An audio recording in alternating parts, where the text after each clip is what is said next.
তো hello' guys, welcome back to my channel AK food and vlog. তো আজি আকৌ নতুন এটা ভিডিঅ' লৈ আপোনালোকৰ মাজত আহিছোঁ। আজি মানে মই বনাম পনীৰ পোলাও। আৰু যদি ভিডিঅ'টো ভাল লাগে লাইক কৰিব, কমেণ্ট কৰিব, শ্বেয়াৰ কৰিব আৰু চেনেলটোৰ লগতে ছাবস্ক্ৰাইব কৰিব।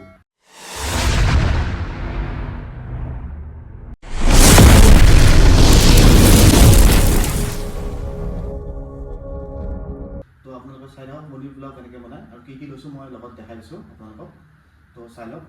এতিয়া মই মানে দুটা পিঁয়াজ কাটি ল'লোঁ সৰু সৰুকৈ আৰু 4টা কেঁচা জলকীয়া লৈছোঁ, অলপ পনীৰ পিচ কৰি লৈছোঁ ধুনীয়াকৈ আৰু লগত কেইটামান মটৰ, গ্ৰীণ মটৰ আৰু অলপ গাজৰ আৰু চাউল 2 কাপ। তো গাইজ পনীৰখিনি মই এতিয়া ফ্ৰাই কৰি লৈছোঁ, মানে অলপ হালধি আৰু নিমখ দি পিনে। পনীৰখিনি ফ্ৰাই হৈ গৈছে, মই পনীৰখিনি এতিয়া নমাই লগাই যাওঁ।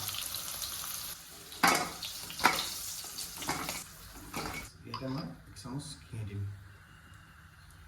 তো গাইজ ইয়াতে মই এতিয়া বৰ্তমান 2 টুকুৰা দালচেনি আৰু 3টামান লং, 3টামান ইলাচি আৰু এটা জাবিত্ৰী ফুল দি দিছোঁ।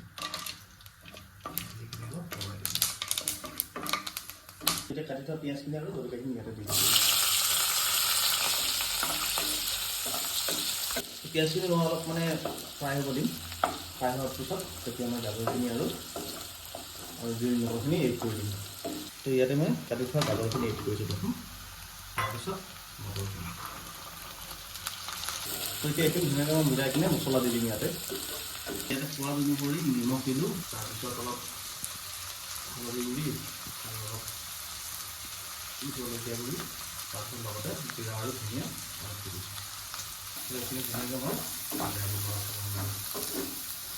অলপমান মই ইয়াতে পানী এড কৰি দিম, যাতে গাজৰখিনি আৰু মটৰখিনি অলপ সিজি যায়। তো এতিয়া মই পনীৰখিনি ইয়াতে দি দিছোঁ, অলপ লগাই দিম।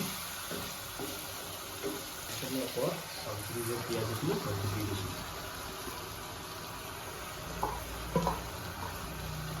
এইখিনি মই ধুনীয়াকৈ মিলাই জোখত পানী দি দিম, যাতে চাউলখিনি আৰু গোটেই সিজি যায়।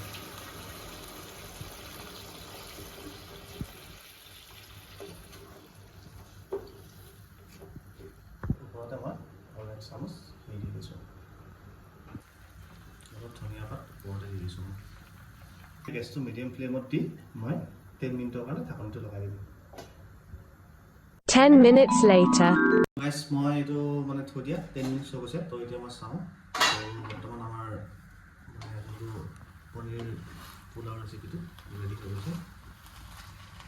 তো কেনেকুৱা লাগিছে কমেণ্ট কৰি জনাব। তো আপোনালোকেও ঘৰত বনাব পাৰিব এনেকৈ।